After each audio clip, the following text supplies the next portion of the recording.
everyone. Welcome to the P1 program. This lecture is called P108.1. Okay, so in this lecture, we are going to discuss about the Newton's laws, right? Three laws of Newton and their implications. So, beforehand, I have to tell you that we have seen Newton's laws for a long time, right? So, from the seventh grade itself, that you have been seeing Newton's laws, three laws of Newton. So I'm not going to explain the basics from that far, but we are going to look at the implications of Newton's laws in a very what in a shorthand form and in an application level. So that's what I'm going to do with this lecture. Okay, so first of all, for understanding the different benefits of Newton's laws, now what does it tells us, right? What is the use of Newton's laws in our real life? And if you think about that, you can clearly see that if you can consider an experiment where you have a box, right, in space, right? So there is a box in space and it is there, right? And you're a person and you have a spacesuit and all that, and you are going to push that box, right? So you are going to push that box with a force. So there's a force here from your part, and you're going to push that a box, right? So this box is going to move in this direction if it's pushed, right? So there is a motion with respect to that push. That force that you have imparted gave it a motion, right? This force, which is a push or pull, right? So the push or pull that generates motion is called a force, right? So that's a force. So the definition of force is that it is a push or pull that can change the velocity or position of a body, right? That's the force. That's a technical definition of a force. Now, when you push this box, it is going to move with a velocity, right? The box will be at some time t, it will be at a point which is distant from this origin, and it will have some velocity, right? So there's a change in velocity with respect to the time for this box. So that's the implication of that experience of a force. Now force, coming back to force, we will come back to force, and before that I want to look at this historically. So the first historical understanding of this force or this thing is that Galileo, right? Galileo have, in fact, the first person who tried to understand this force was that Galileo. He said that if the body is moving with respect to some in with respect to some force, or as a basis of some force, then it is going to achieve some velocity. If that's so, then that force must be proportional to that velocity. So Galileo said that force must be proportional to velocity because the force is actually making the particle move in some velocity. So higher the force, higher will be the velocity. So that's the logical thing that Galileo did, and it's actually very logical. You can clearly see that if you apply higher force onto the body, right? If you apply higher force onto this body, then it will go faster, right? So it will go faster with a higher force. That means it clearly has a direct implication. A force has direct implication on the velocity, and that was his thought process, right? We need to understand all the thought process just to know how valuable it is to go in the right direction. So F must be proportional to velocity was the idea of Galileo, and he said that the proportionality can be balanced, and it can be said that there is something called mass, and so F must be equal to mv, right? So force must be equal to mv, and the proportionality constant here is mass. Mass is the amount of substance present in a body, right? So mass is the amount of substance present in the body, and you can measure it, and we have discussed it in the first lecture itself, right?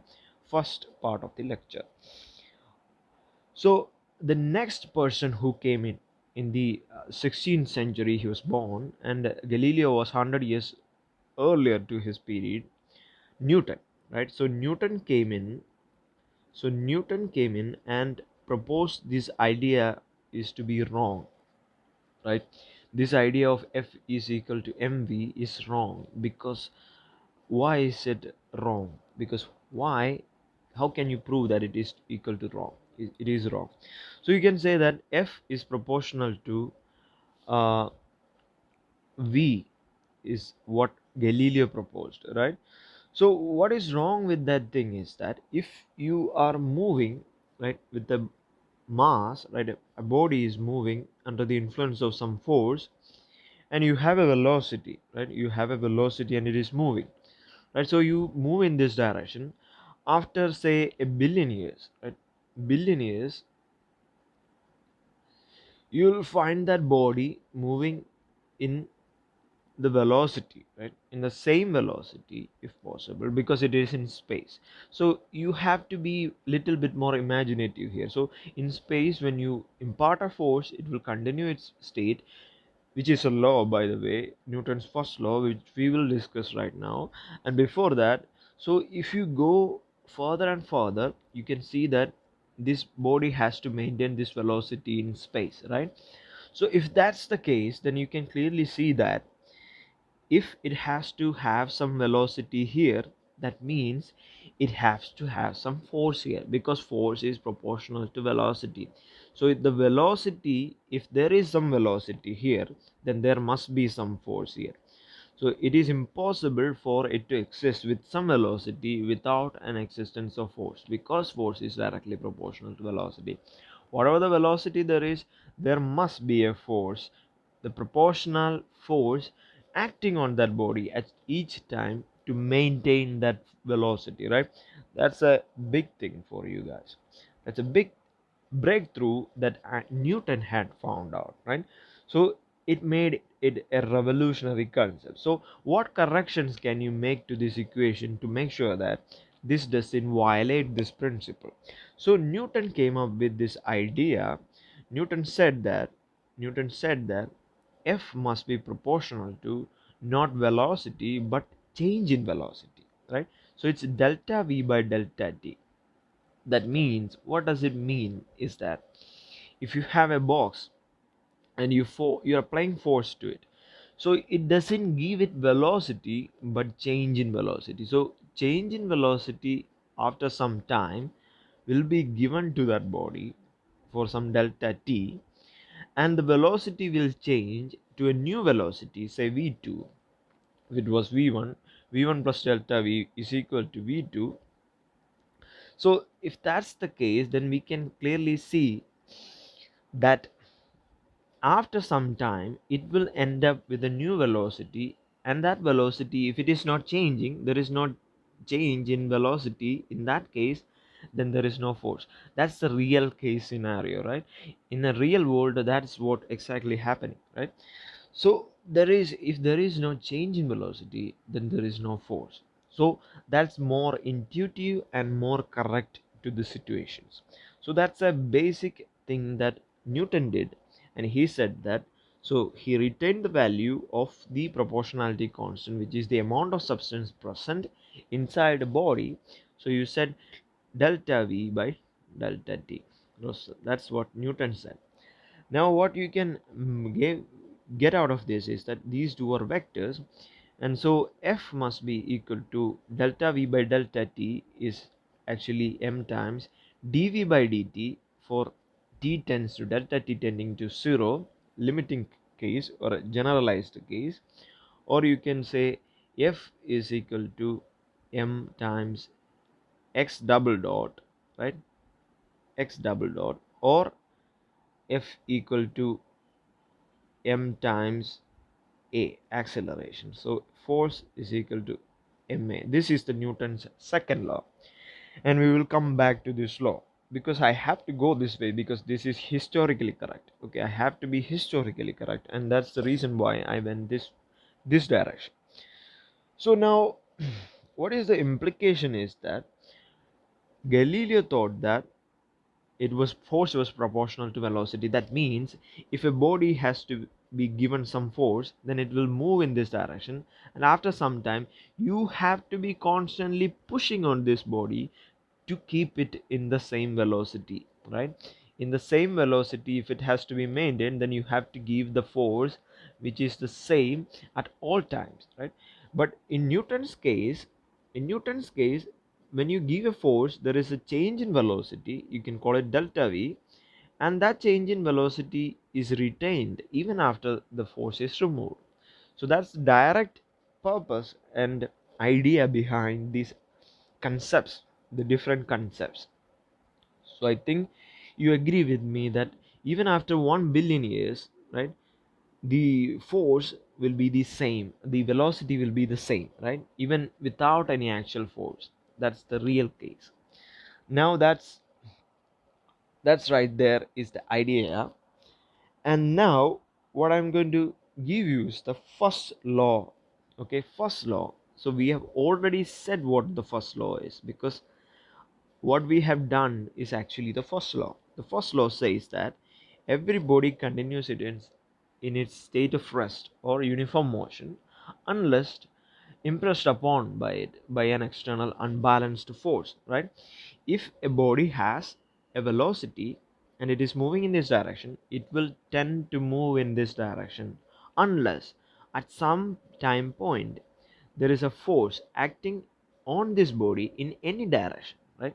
Any direction, and it must be unbalanced means the component of the force on either directions is not equal to zero. In the opposite directions, the components of force is not equal to zero.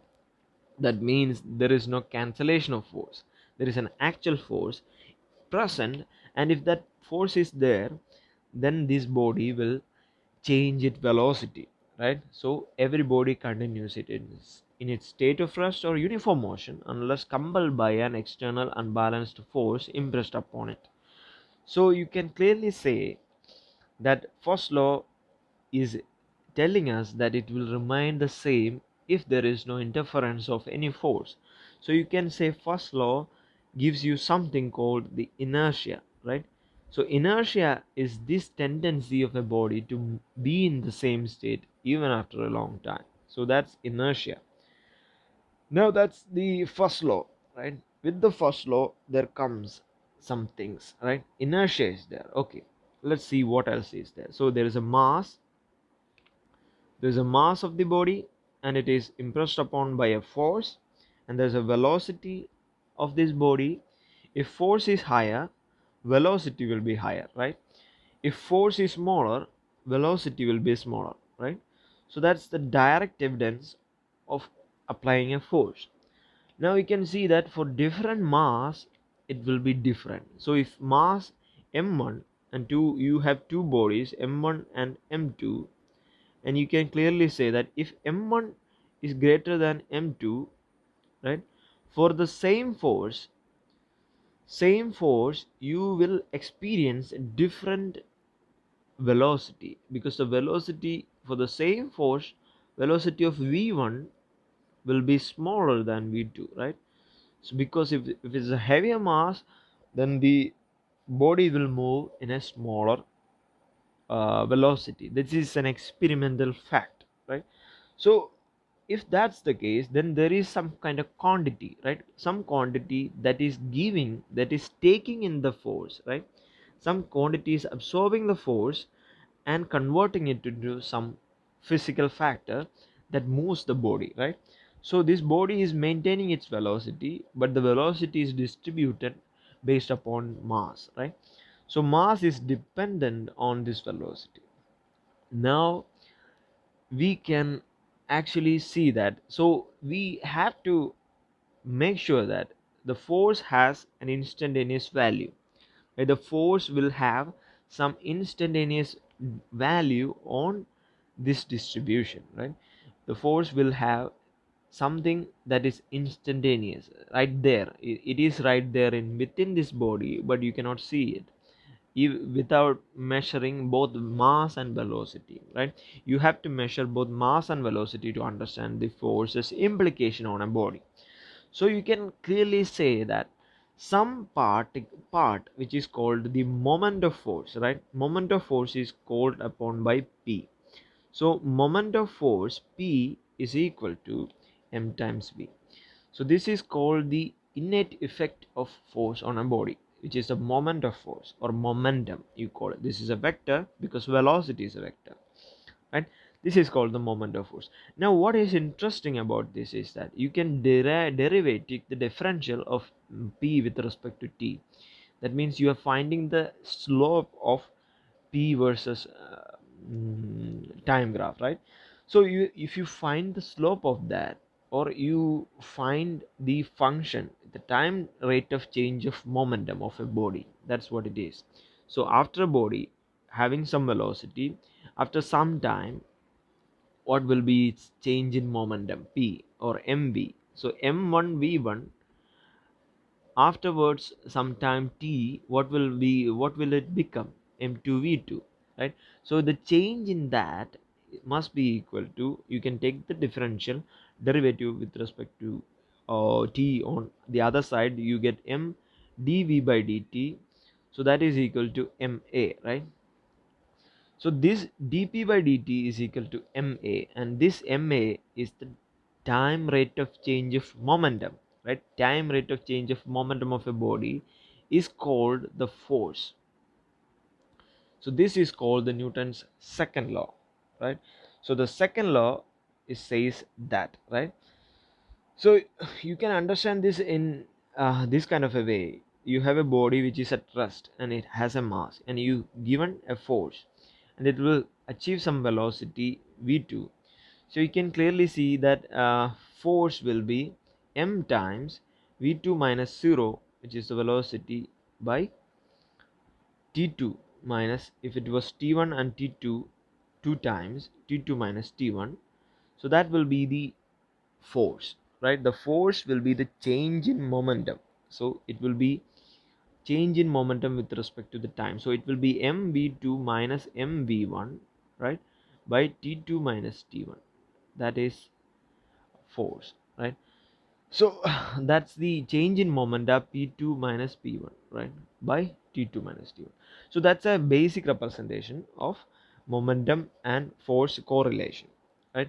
Momentum is the instantaneous impact of a force, right, on a body. What are the component of force it has on a body? Now that's the second law, and you can you have something else, right? We have some one more thing, which is dp by dt. F is equal to dp by dt. So you can say f dt is equal to dp, right? In a general case, you can say f times delta t will be equal to delta p, right? In a generalized form, you can see that this is called the impulse, right? Force on a time range is equal to delta p, or change in momentum, which is equal to m times delta v, is actually called the impulse, right? The change in momentum impulse on a time range is called impulse. A short burst of force is actually an impulse, right? So that's an impulse called. So that's something is also a direct correlation with this second law of Newton. Now the coming to the third law, right?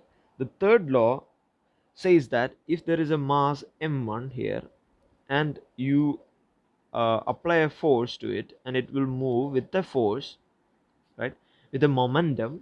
So the momentum dp by dt is equal to force. For us, time derivative of that will be the force. So it will move with the component of force, right?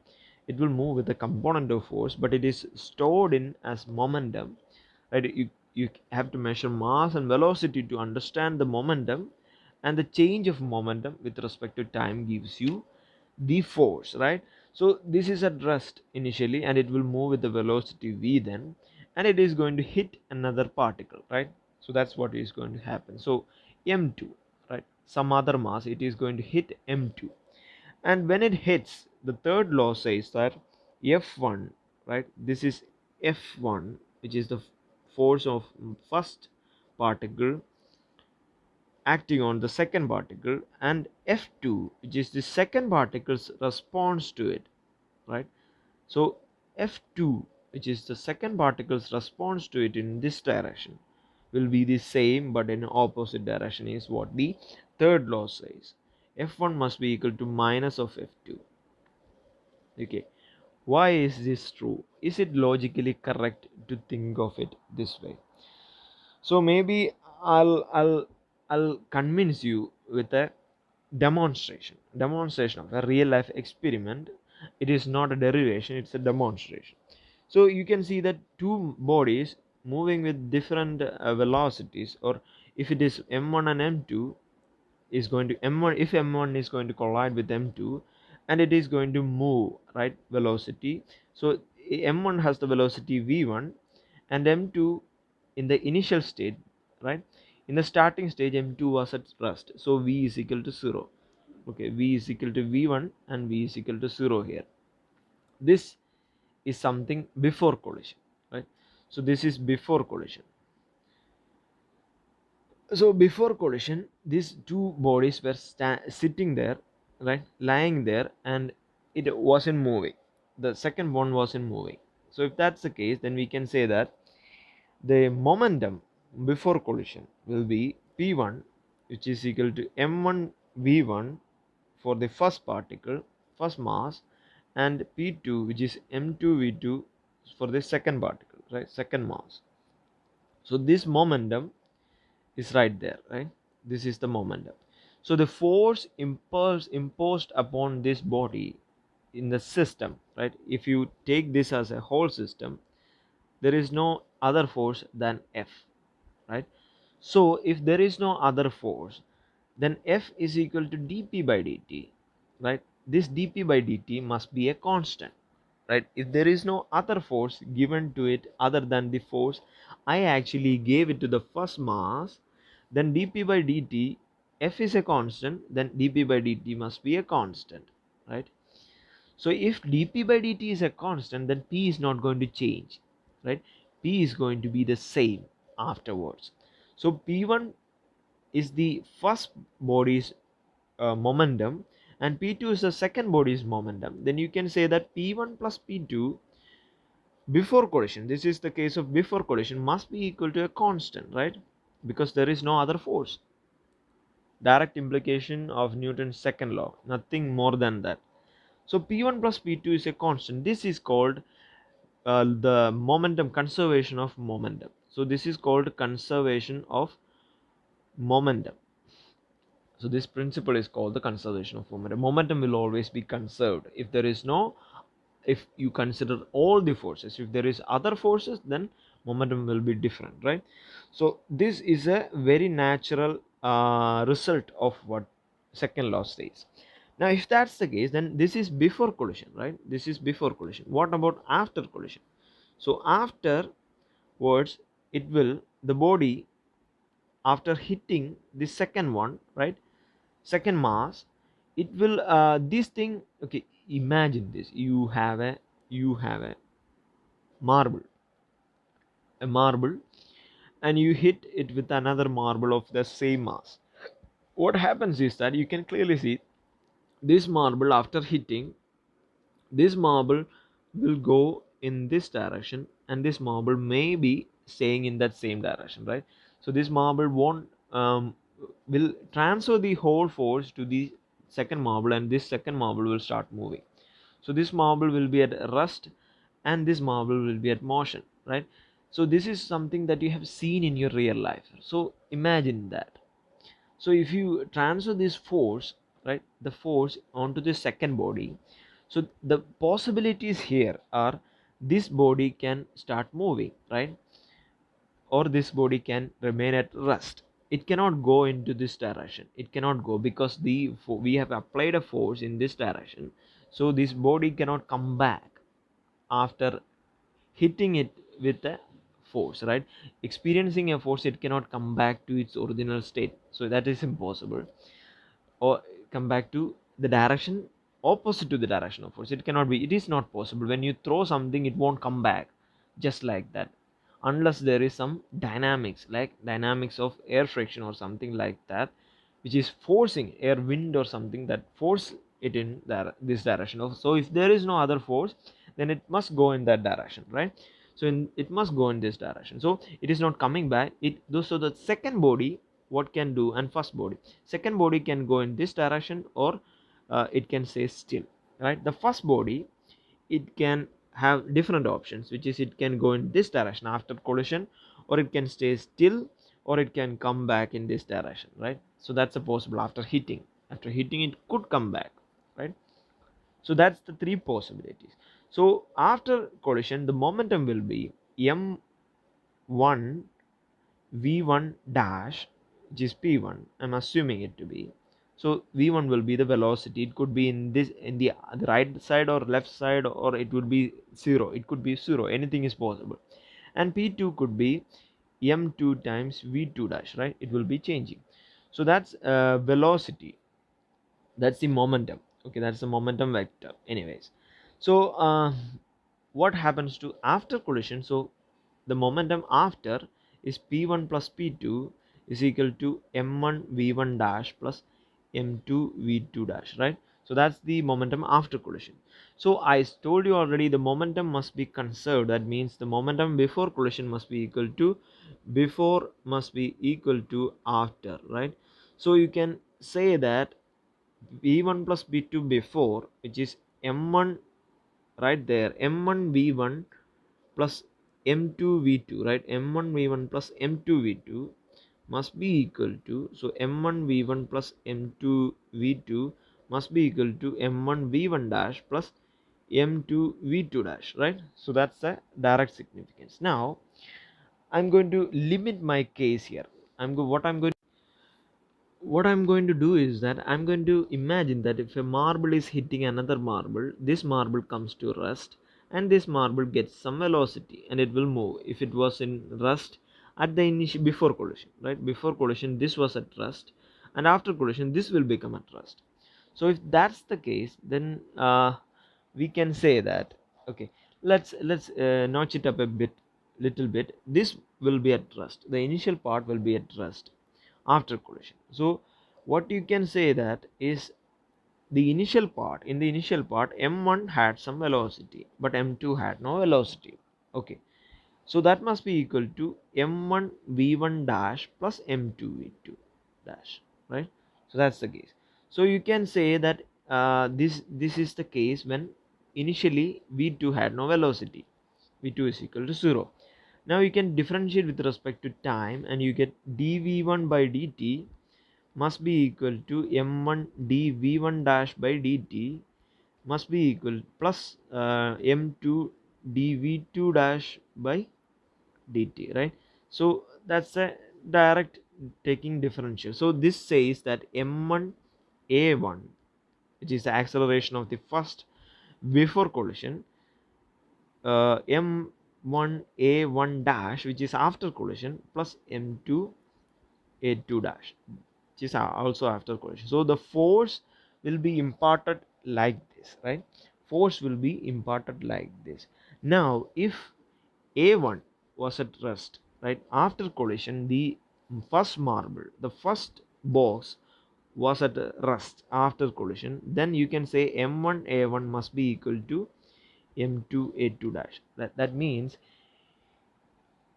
this means, what does it mean is that the force on a1 before collision is equal to the force on a2 after collision, right? After collision you can call it f dash, f2 dash.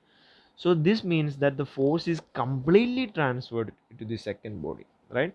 The force is completely transferred to the second body after collision. So this marble came in and hit another marble, and the first marble with, this is before collision, and the first marble stayed there, this marble stayed there, this marble started moving with the same velocity as that of the first marble. That's what happened, right? This is the clear cut case of that. So this is a transference of force, right? Complete transference of force.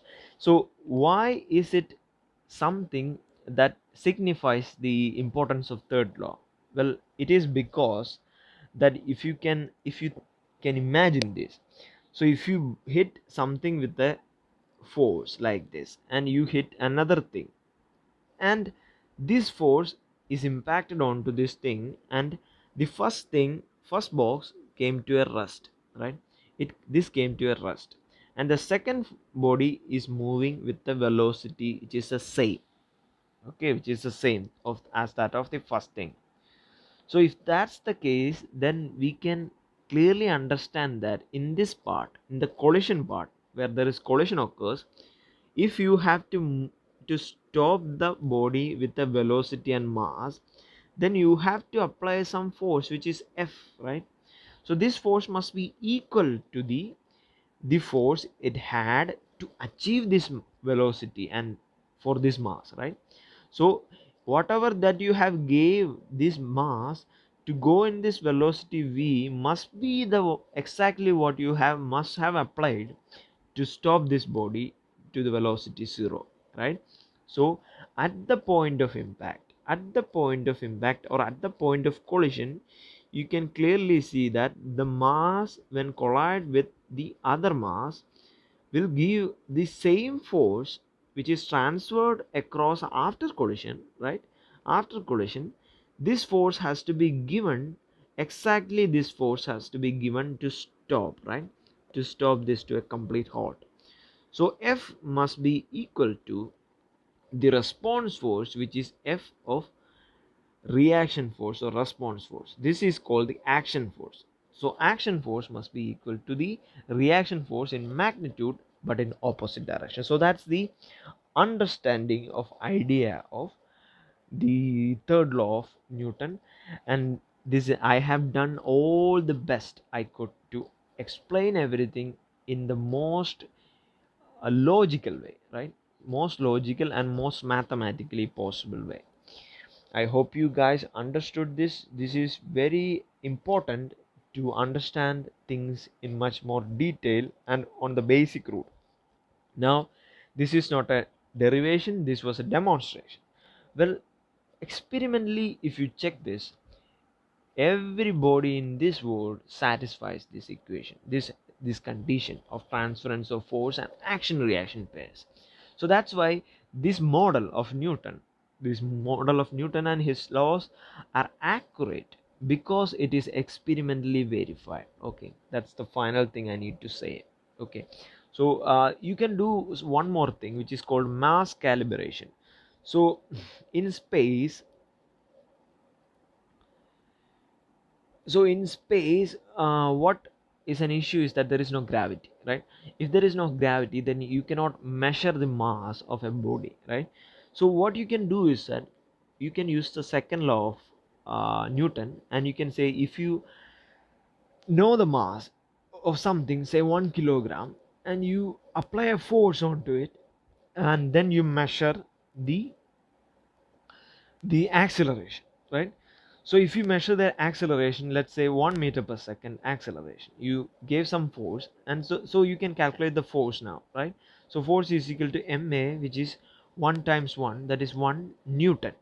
The unit of force is newton, and the newton means kilogram meter per second square, right?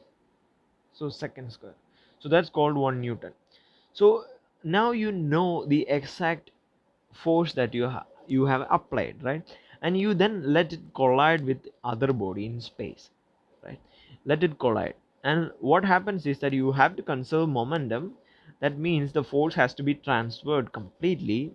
That means the second body, when you know the actual force of this body, which is 1 newton, and you collide it with other thing, and okay, when you collide with the other thing, and you can measure the mass of this, the acceleration of these two things, right?